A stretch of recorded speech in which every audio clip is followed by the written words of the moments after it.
안녕하십니까. WSE의 김희성 원장입니다. 자, 오늘부터는 캐나다 조기 유학을 생각하고 계신 분들이 많이 계신데, 캐나다 유학이라고 하면 보통 이제 온타리오에 있는 토론토 아니면 여기 밴쿠버, 저희가 있는 밴쿠버 지역을 생각하시는 분들이 많을 텐데, 특별히 이제 꼭 알고 계셔야 되는 사항들이 어떤 것이 있는지 하나하나씩 좀 알아보도록 하겠습니다. 오늘 첫 번째 시간에 캐나다, 특별히 밴쿠버 조기 유학 계획하고 계시면 누가 언제 하면 좋을까에 대해서 지금부터 얘기를 나눠보도록 하겠습니다. 자, 먼저 6, 7세 한국 초등학교 입학 전에 여기로 오게 되면 캐나다에서는 킨더라고 하고 그다음에 그레이드 1, 즉 1학년으로 들어가게 되는데요. 이때 조기 유학을 오시는 분들이 그렇게 많지는 않습니다. 보통 조금 더 있다가 오시기 마련인데요. 자, 장점은 이때 오시기로 한다면 아이들이 적응이 빠름으로 영어를 많이 공부하고 오지 않아도 된다. 그 학교에 가도 어차피 여기 네이티브 스피커 여기 캐나다 초등학생들도 말을 그냥 제대로 하고 있는 그런 수준이 아니기 때문에 학교에서도 뭐 이런 간단한 단어, 그다음에 스펠링, 그다음에 포닉스 이런 거 배우면 되니까 그냥 영어 유치원 다니는 기분으로 오시면 될 것 같습니다. 자, 그 다음에 영어를 모국어 화자가 습득하는 방법으로 습득할 수 있다. 뭐 제 전공이 언어학이고 언어 습득에 관한 이론들을 보게 되면 한 8, 9세가 되기 전에는 아직까지 애들이 스펀지처럼 주변에 있는 언어 환경을 그냥 흡수하기 때문에 굳이 뭐 따로 영어 공부를 하지 않아도 그냥 노출되는 것만으로도 영어를 습득할 수 있다는 장점이 있습니다. 그리고 지역 아이들과 친구가 되기 쉽다. 이때는 애들이 주변에 있는 누구나가 다 친구가 되고 같이 놀이하는 친구가 되기 때문에 그런 부분에서 굉장히 쉽습니다. 자, 단점은 아이들의 적응 속도는 굉장히 빠르고 뭐 학교에서 걱정할 필요가 없지만 애들이 만약에 이제 한국으로 돌아가게 된다면 이 시기에 배운 영어를 거의 기억하지 못한다는 단점이 있습니다. 그리고 특별히 영어가 자신의 모국어의 일부가 되기 때문에 이때는 아까도 말씀드린 대로 애들이 모국어 습득하듯이 습득을 하기 때문에 한국어 사용이 조금 서툴어질 수도 있다라는 거 좀 유념하셔야겠습니다. 그리고 한국으로 돌아갔을 때 다시 한국 환경에 적응해야 된다. 요때는 지금 아직까지 조기 유학을 오시는 분들이 그렇게 많지는 않기 때문에 그렇게 알고 계시면 될 것 같습니다. 자, 다음 보시면 한 8세에서 10세 한국 초등학교로 1학년에서 3학년, 그다음에 여기 오게 되면 이제 그레이드 2에서 4 들어가는데요.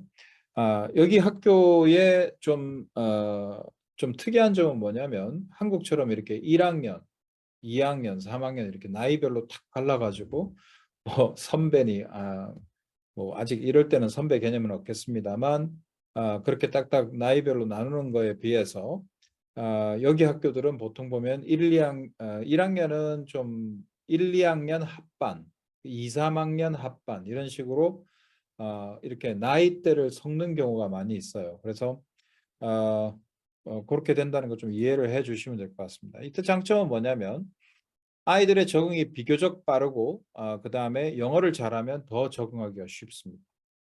그다음에 현지 아이들과 함께 팀 스포츠를 시작할 수 있다. 보통 한 요 정도 될 때 리틀 리그 야구라든지 아니면 사커라든지 본격적으로 팀 스포츠를 시작하거든요. 팀 스포츠를 시작하게 되면 애들이 훨씬 더 많이 애들과 친해지고 더 여기에 적응하기가 쉽습니다. 학교에서도 여전히 축구를 잘하거나 야구를 잘하거나 뭐 쉬는 시간 리세스라고 하는데 이 런치 타임이나 리세스 때 애들이 보통 공놀이 하면서 놀거든요. 남자애들. 그다음에 여자애들도 여기는 굉장히 그렇게 공놀이 하면서 노는 애들이 많아요. 그래서 잘 어울리고 친구가 되기 쉽습니다. 물론 뭐 포켓몬 카드 뭐 이런 거 가져가서 학교에서 그런 걸로 또 친구가 되기도 하고, 제가 제 애를 키울 때는 그 팽이 돌리는 거 그런 것도 엄청나게 많이 했던 것 같아요. 그러니까 그런 걸 통해서 애들과 친하게 지낼 수 있는 가능성이 매우 높습니다. 한국에서 하기 힘든 과외 활동 해볼 수 있다. 뭐 예를 들어서 한국에서 예를 들어서 스키를 한번 탈래도 우리가 강원도까지 가야 되고 그러잖아요. 근데 여기서는 밴쿠버는 뭐 한 거의 한 30분, 1시간 안에 다 모든 걸 할 수 있고, 특별히 뭐 노스쇼 쪽에서 하신다면은 뭐 10분, 20분 내에 스키장을 갈 수도 있고 그렇습니다. 그다음에 뭐 승마라든지 그런 것도 해볼 수가 있고요. 그다음에 한국에서는 하기 힘든 아이스하키, 그다음에 야구팀, 여름에는 이제 야구팀에 들어가서 그거 한국에 그거 하기가 쉽지가 않잖아요. 근데 충분히 잘 해볼 수 있다. 그런 장점이 있습니다. 요때 아마 오시는 분들이 가장 많은 것 같아요. 자, 그다음에 이 시기에 배운 영어를 계속 발전시켜 나가려면 단점은 계속적인 관리가 필요하다. 역시 쉽게 애들이 영어를 습득하는 반면에 쉽게 까먹기 때문에 한국에 돌아가서 계속적인 관리가 좀 필요할 것 같고요. 여전히 영어가 애들이 좀 모국어의 일부로서 배우고 있기 때문에, 그러니까 마치 우리가 한국 사람이 한국어를 배우게 되면 어른한테는 존댓말을 쓰고 친구한테는 반말을 쓰고 뭐 이런 식으로 배우듯이, 예를 들어서 학교에서는 영어를 쓰고 그다음에 집에 와서는 한국말을 쓰는 이런 환경에 노출되기 때문에 아, 한국말이 조금 어눌해질 수 있다. 그래서 한국말을 좀 더 이렇게 어휘력 같은 거, 한국 책 읽는 거 이런 것들을 통해서 돌아가실 계획이 있으면 그렇게 해야 되고, 한국으로 특별히 돌아갔을 때 이제 그때부터는 뭐 국어라든지 수학이라든지 이런 부분에서도 학교에서 뒤처지게 되니까, 여기 학교에서는 그레이드 4까지 구구단도 잘 안 해오거든요. 그냥 애들 공부 안 해도 그냥 냅두거든요. 그렇기 때문에 애들이 한국에 돌아가서 적응할 수 있는 것은 집에서 어머니께서, 부모님께서 그걸 좀 이렇게 염두에 두고 좀 교육을 시켜야 돼요. 한국 애들이 그 학년에서 읽는 책들 이런 것들을 연습을 좀 시켜야 합니다. 네. 자, 이제 역시 이때 오는 애들도 되게 많은데요. 11세, 10세부터 한 12세 될 것 같아요. 초등학교 11세, 12세라고 했는데 한 9세부터 한 11세 이렇게 보시면 되겠습니다. 아, 네. 이때 이제 초등학교 4학년이고 여기는 이제 그레이드 5에서 7이 되죠. 역시 마찬가지로 이제 장점은 영어로 의사소통을 할 수 있는 정도로 올 경우와 그렇지 않은 경우에 상당히 좀 달라집니다. 얘기가. 여기서는 이제 의사소통을 할 수 있는 회화 같은 게 조금 될 경우에는 현지에 적응하기가 쉽고, 애들이 아예 영어가 준비 안 된 상태에서 오게 되면 이때부터는 상당히 좀 학교에 가기가 힘들고 막 울고 이렇게 되는 경우도 있어요. 그러니까 이 나이 때 만약에 오시겠다고 하면 반드시 영어 회화 같은 것을 좀 준비를 시켜서 오는 게 필요합니다.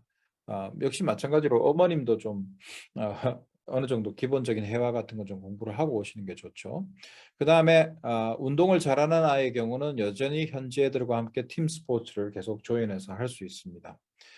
예를 들어서 이제 야구 같은 걸 예를 들어 보면요. 야구가 보통 보면 한 4, 5학년까지는 그 4학년 때쯤 되면은 이렇게 애들이 볼을 던지면 전부 다 볼이잖아요. 투수가. 그렇기 때문에 이제 기계로 이렇게 쏘아주는 그런 형태의 좀 야구 아닌 야구를 하고요. 그다음에 이제 한 5학년쯤 4, 5학년쯤 되면은 3, 4학년 때는 그러니까 이렇게 야구 같지 않은 야구를 하게 되고, 한 4, 5학년 정도 되면 이제 애들이 던지기 시작하는데 거의 계속 볼이 나기 때문에 야구 같지 않은 야구죠. 그러다가 이제 한 6학년, 7학년, 6학년, 5, 6학년 정도 되게 되면 어느 정도 이 야구 선수 같은 야구를 하게 됩니다. 그러니까 한국에서 조금 야구 어느 정도 볼 받고 아빠하고 볼 받고 이렇게 치고 이 정도가 되는 애들은 와서 아주 재밌게 조인할 수 있고요. 그다음에 축구 같은 경우에도 애들이 어느 정도 뭐 드리블도 할 수 있고 볼을 갖다가 트래핑 같은 것도 할 수 있고 뭐 슛도 때리고 뭐 이 정도 할 수 있으면 굉장히 즐겁게 팀 스포츠를 즐길 수가 있습니다.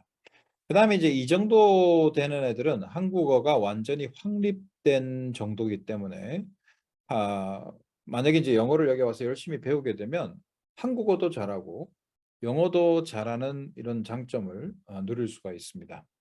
그리고 캐나다에서 이제 계속 머물러서 중학교, 고등학교를 캐나다에서 졸업할 거라고 하면 얘들은 미리 한 2 년, 3년 정도를 초등학교에서 연습을 했기 때문에 분위기가 굉장히 그 적응하는 데 아무 문제가 없어요, 세컨더리 가서.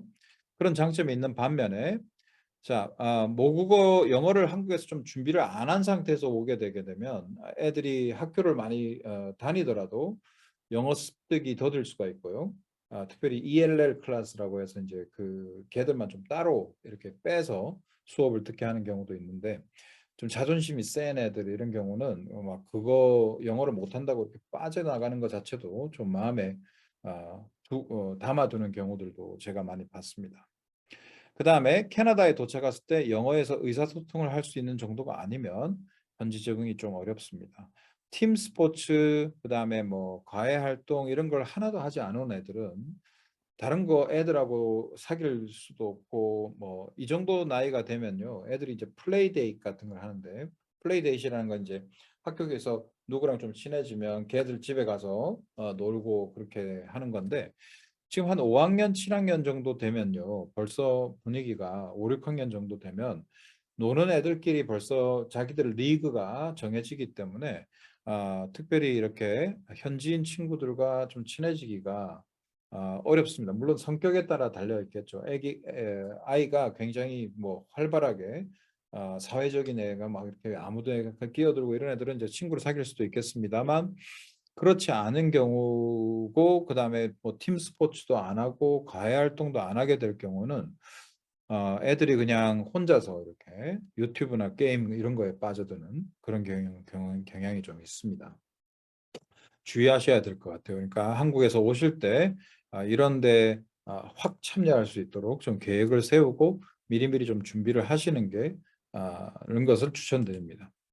자, 그다음에 이제 뭐 이 정도 돼서 오는 이제 학생들은 거의 대학 진학을 위해서 오는 경우인데 제가 볼 때 이제 중학교 때 예를 들어서 공부를 완전히 못하는 애들이 아니라 지금 벌써 보면은 이제 반에서 한 5등 5등 안에는 못 들어가고 한 5등에서 10등 공부를 못하는 것도 아니고 압도적으로 잘하는 것도 아닌 이런 이제 애들의 경우는 아, 부모님과 함께 오시거나 아니면은 관리형으로 이때부터 이제 관리형 혼자서 와가지고 유학을 하는 게 가능해지거든요. 그러니까 요때는 제가 보기에는 가장 좋은 애 영어도 어느 정도 좀 하고 특별히 이제 어릴 때 한 1, 2학년, 3학년 때 여기서 한 1년 정도를 하고 돌아갔던 애들 어느 정도 의사소통이 되고 이런 애들은 상당히 그 한국의 아, 그런 어떤 강력한 어떤 경쟁에서 벗어나서 좀 즐기면서 중고등학교 시절을 보낼 수가 있습니다. 그래서 한국의 과도한 경쟁을 피하여 여유로운 중고등학교 생활을 즐길 수 있다는 거. 그다음에 한국어인 모국어가 완전히 확립되었고 어휘력도 상당한 수준이기 때문에 애가 영어를 잘 배웠을 경우는 이제 두 언어를 다 잘할 수 있다는 거예요. 한국에서 그러니까 아까 제가 말씀드린 대로 공부를 못하는 것도 아니고 어느 정도 수학, 과학 기초가 있는 학생의 경우는 여기서는 학교에서 이제 영어만 좀 잘할 경우에는 좋은 성적을 받을 수 있습니다. 그러니까 한국에서 하는 노력 다른 경쟁이 너무 심하잖아요. 근데 그거에 비해서는 뭐 경쟁이 별로 없으니까 아, 학교에서 좋은 성적을 받을 수 있습니다. 특히 이제 고학년 때부터 나오는 성적들은 대학 갈 때 유리하니까 관리형을 생각해서 대학 진학을 생각하시는 분들은 아마 제 생각에 8학년 때가 가장 좋은 때가 아닌가 싶습니다. 8학년 때, 즉 우리나라 중학교 1학년이죠. 그때 와서 1년 정도를 이제 적응을 하고요. 그 다음에 9학년 때부터는 어, 8학년 때 이제 와가지고 ELL이나 이런 게 만약에 들어가야 된다면 그때 이제 1년 정도 ELL을 하고 9학년 때부터는 이제 정규 수업을 들을 수 있도록 준비하는 것이 좋겠죠. 그래서 영어를 좀 잘 하는 애들은 9학년 때 와도 되고요. 영어를 좀 잘 못한다 이런 애들은 8학년 때 오는 것이 좋겠습니다. 네. 자, 영어로 기본적인 의사소통이 가능한 경우는 여전히 현지인 친구들을 잘 사귈 수가 있고요. 그다음에 중고등학생들이 이제 이 시기에 시작하는 여러 가지 과외 활동, 조금 다른 활동들이 시작되거든요. 뭐 오케스트라라든지 아니면 합창단이라든지 아니면은 로보틱스라든지 이제 조금 초등학생이 하는 거 말고 조금 뭐 운동을 할 경우에 이제 계속 팀 스포츠를 하겠지만 보통 보면 이제 발리볼 여자애들은 발리볼 같은 거 그다음에 바스켓볼 같은 거 이런 것들이 이제 학교 바시티 팀, 즉 학교 교내 팀에서 같이 활동할 수 있거든요. 그래서 그런 부분이 있다. 9학년 때부터 ELL에서 나와가지고 즉 8학년 때 왔을 경우에는 9학년 때부터는 ELL에서 나와서 정규 수업을 이제 들었을 경우에 보통 이제 4년 동안 English 9, 10, 11, 12 이렇게 4년을 갔다가 듣게 되면은 대학을 갈 때 토플이나 이런 IELTS 등의 영어 검증 시험을 치르지 않아도 괜찮습니다. 자, 반면에 이제 뭐 목표 의식이 분명하지 않는 애들이 이제 여기에 오게 되면은 과도한 경쟁이 없고 학교에서는 공부를 해도 되고 말아도 되고 이런 분위기이기 때문에 목표 의식이 없는 경우는 매우 나태해지기 쉽고요. 그 다음에 모국어인 한국어가 완전히 확립된 이유이기 때문에 본인이 열심히 아카데믹 영어에 대해서 공부를 하지 않으면 영어가 생각보다 늘지 않습니다. 뭐 영어를 쓰는 환경에 갖다 놨다고 해서 영어를 잘하는 게 아니라 반드시 이렇게 좀 체계적인 아카데믹 영어 공부가 필요하다. 그리고 한국의 수학, 과학의 기초가 없이 온 학생은 물론 뭐 학교에서는 별 어려움이 없겠습니다만 나중에 이제 대학을 갈 거라고 하면 조금 어려움으로 영어도 잘 안 되고 이런 수학, 과학도 잘 안 되고 이래서 영어가 잘 안 되면 이제 특히 사회 과목들이 아주 큰 타격을 받거든요. 그리고 이제 영어를 많이 필요로 하지 않는 수학 같은 경우에도 기초가 많이 없을 경우에는 이중으로 고통받을 수 있다. 그렇게 생각하시면 되겠어요. 그 다음에 영어로 기본적인 의사소통이 가능하지 않으면 ELL 수업에 장기적으로 배정되어 대학 지원 시 중요한 정규 수업을 듣지 못하는 경우가 발생한다. 특별히 이제 어느 정도 난 영어를 독해도 하고 잘 하는데 수업 시간에 말을 한마디도 안 하고 있으면 그러니까 말을 좀 해야 되는데 그렇지 않고 있게 되면은 선생님들이 얘가 영어를 잘하는지 아닌지 특별히 그 말하는 걸로 판단하는 경우가 상당히 많거든요. 그래서 ELL 수업에 장기로 배정되게 되면 정규 수업을 듣지 못하기 때문에 대학 지원할 때 상당히 곤란한 경우가 생깁니다. 그 다음에 이 당시에 오게 되면 현지인 친구는 거의 사귈 수 없다고 봐야 될 것 같아요. 특별히 그러니까 현지 친구를 사귀기 위해서는 뭐가 필요하냐면 왜냐하면 이제 이 시기 나이에 있는 애들은 애들도 바빠요. 현지인 애들도. 그래서 걔들도 무슨 로보틱스나 합창단 뭐 다른 팀 스포츠 이런 걸로 바쁜데 그런 걸 하지를 못하면 걔들을 만날 수 있는 플레이 데이 같은 것도 이제 안 하거든요. 그러니까 그게 없으면 애들하고 사귀기가 대단히 힘들다. 그리고 학업과 가해 활동에 대한 충분히 계획이 없는 경우에는 관리형으로 혼자 오든 부모랑 같이 오든 대학 진학에 어려움을 겪는 경우가 많습니다. 네. 자, 그 다음에 마지막으로 이제 아주 늦게 결정을 해서 더 이상은 안 되겠다. 고등학교 더 이상 이렇게 따라갈 수 없다. 그게 대학 진학 목표로 제가 말하는 것은 이제 뭐 힐링 애가 뭐 학교에 전혀 적응을 못 해가지고 아니면 학교에서 뭐 따돌림을 받거나 힐링 목적으로 여기 온 거 말고 대학 진학을 목적으로 이제 왔으면요. 뭐 장점은 비교적 여유로운 중고등학교 생활을 즐길 수 있다.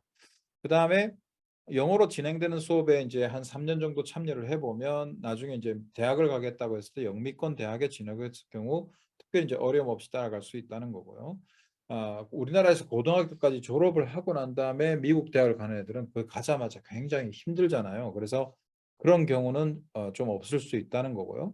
그 다음에 한국에서 영어, 수학, 과학의 기초를 잘 다지고 온 학생의 경우는 학교에서 내신도 좋게 유지해서 이럴 경우는 이제 아이비리그를 포함한 여러 가지 명문대 진학에 좀 희망이 보인 경우라고 볼 수 있겠죠.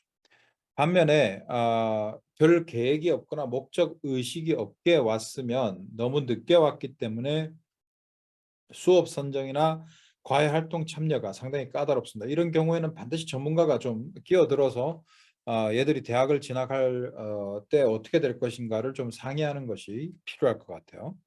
그다음에 한국에서 너무 친구들하고 뭐 인스타그램 뭐 이런 거 많이 하고 이렇게 하는 애들은요. 그다음에 뭐 이렇게 헤드폰 끼고 같이 PC 게임 하고 이런 애들은 걔들하고 관계가 너무 발달돼 있어서 여기 캐나다에 와 있어도 요즘에는 온라인으로 다 연결되는 시기이기 때문에 오히려 한국 시간에 맞추어서 그러니까 막 새벽 한 막 두세 시 막 이럴 때 막 깨가지고 그때 막 움직이다가 낮에 막 자고 이런 살기 몸은 여기에 있지만 시간상으로는 한국 사람으로 사는 경우가 발생하기도 합니다. 좀 많이 봤습니다.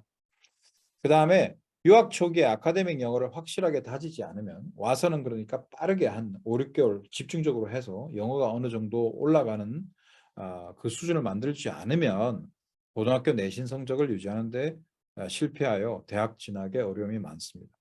그리고 늦게 온 것이기 때문에 결국은 4년 동안 영어를 듣지 않았기 때문에 항상 토플이나 아이엘츠 등의 영어 검증 시험을 준비해야 되고요.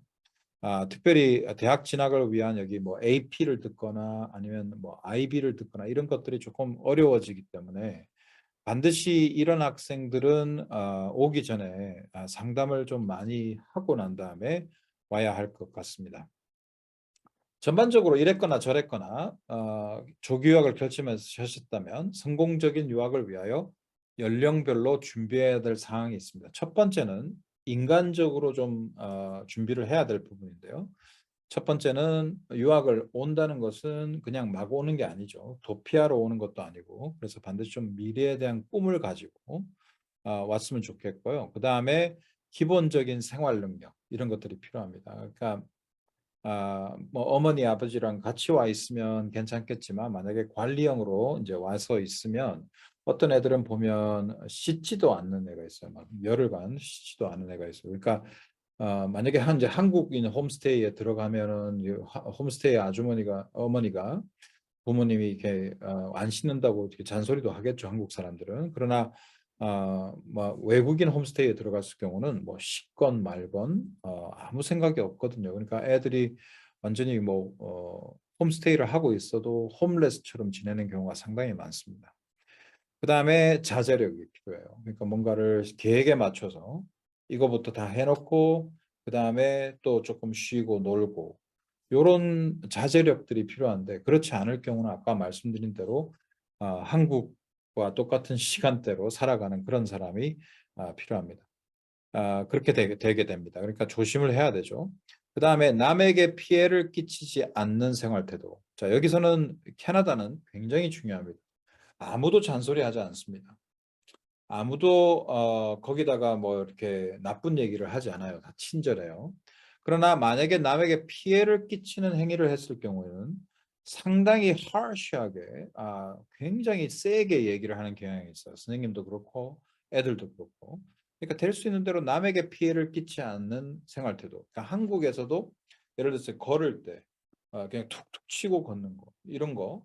그다음에 누가 문을 뒤에 따라 들어와도 문을 안 잡아주는 거 이런 것들은 여기서 보면은 좀 되게 희한한 행동인 거예요. 그렇게 크는 사람이 없으니까 누가 따라오면 뒤에 꼭 문을 잡아주고 만나면 항상 하이 이렇게 하고 그 다음에 자기 먹은 거 자기가 치우고 그렇게 하는데 그게 잘 안 돼 있는 경우는 여기 생활에 굉장히 어려움을 겪고 학교에서도 선생님이 이것을 굉장히 심하게 야단을 치기 때문에 막 인종차별을 같이 느낄 수도 있습니다. 그러니까 반드시 이런 생활 태도에 대한 기본적인 생활 능력, 생활 태도 준비를 해야 되고요. 그 다음에 문화적 포용력. 특별히 이제 조심을 해야 될 게 뭐냐면 이 캐나다나 미국 사회는 인종에 따라서 뭐 이렇게 차별하는 얘기를 한다든지 뭐 특별히 이제 게이라든지 이런 어떤 성소수자와 성 프레퍼런스라고 하죠. 그 어떤 취향에 대해서 약간 그 편협된 얘기를 했을 경우에는 또 굉장히 심하게 결과가 오는 경우가 있습니다. 그래서 이런 부분에서 한국보다는 굉장히 문화적 포용력이 필요하니까 그런 부분들을 기본적으로 좀 주의를 많이 시키고 올 필요가 있고요. 자, 당연히 영어, 일상생활에 필요한 기본적 영어 능력, 특별히 말하기를 좀 많이 연습을 해서 오는 게 필요합니다. 여기 와서 아카데믹 영어는 배울 수가 있지만 자기가 말을 하지 않는 애들은 굉장히 어려울 수 있어요. 그래서 그 조심을 좀 해야 되고요. 자, 그다음에 여기서 애들이랑 친하고 싶다. 애들이랑 교우 관계를 갖다가 돈독하게 하고 싶다. 팀 스포츠나 이런 여러 가지의 과외 활동에 참여하지 않으면 굉장히 어렵다는 거예요. 왜냐하면 다른 애들 다 그걸 하고 있기 때문에 자기가 안 했을 경우는 어렵습니다. 그리고 축구나 야구, 농구, 수영, 뭐 배구, 스케이트를 잘 타서 하키를 하거나 테니스 등 이런 거 치게 되면은 애들과 굉장히 친해지고 또 인기도 좋아집니다. 그래서 리더십으로 인정받을 수도 있고요. 그래서 요거는 좀 어느 정도 좀 한 몇 년 후에 오겠다 이런 분들은 좀 준비를 시키는 게 좋습니다. 특별히 이제 초등학생 같은 경우는 여기가 이제 하키를 아주 잘할 수 있는 환경이고 하키를 아주 굉장히 열심히 하기 때문에 스케이트 같은 걸 잘 타면 여기서 하키 같은 거 할 수 있을 것 같아요. 자, 그 다음에 매스나 사이언스의 기본적인 것인데 특별히 뭐 초등학생 같은 경우는 별로 중요하지 않지만 중학생 이후에 이제 8, 9학년 이후에 오는 사람들이라고 한다면 학생들이라고 한다면 반드시 좀 기본 지식들을 필요로 한다.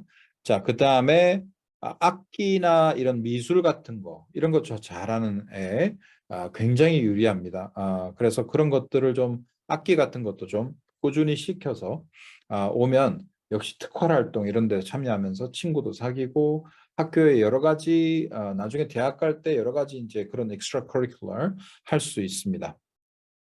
중학생 이상이라면 코딩이나 로보틱스 같은 것도 좀 준비를 해서 오면 여기서는 굉장히 유리합니다. 그리고 여러 가지 봉사활동이나 이런 것들에 참여하기 원하고 이런 그런 것들을 하기를 좋아하면 나중에 대학 갈 때도 좋고 여기서도 굉장히 적응하기가 좋다. 그러니까 초등학교 예를 들어서 한 5학년 밑에 정도가 되면 애들이 그냥 놀이터에서만 놀아도 플레이데이도 하고 그렇게 하죠. 그러나 이제 한 10살이 넘어가는 여기서부터는 특별 활동에 참여하지 않으면 친구를 사귀기가 그렇게 쉽지 않다. 그러니까 친구를 사귀기 원하면 백인들이 뭐 많은 지역에 간다. 한국인이 없는 지역에 간다. 이런 게 중요한 게 아니라 애들이 할 수 있는 특활 활동, 특별 활동 기술들을 좀 많이 배워서 오면 좋겠다. 이렇게 생각이 듭니다. 자, 오케이. 저희 WSE 휘성 에듀케이션 저희 노스 밴쿠버에 위치하고 있는데요. 전 광역 밴쿠버 지역 여러분 뭐 강남에 유학원 가실 필요 없고요. 저희들한테 이메일만 하나 보내주셔도 전화로 보내주셔도 저희가 공립학교 무료 수속을 진행합니다.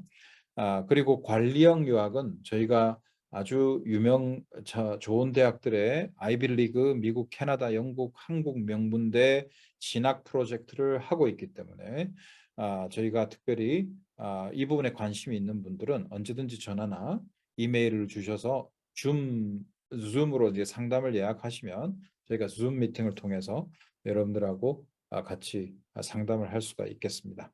자, 많은 연락 부탁드리겠습니다. 자, 그러면 첫 번째 시간 밴쿠버의 조기유학 언제 오면 좋을까? 네, 그 얘기를 해봤습니다. 감사합니다.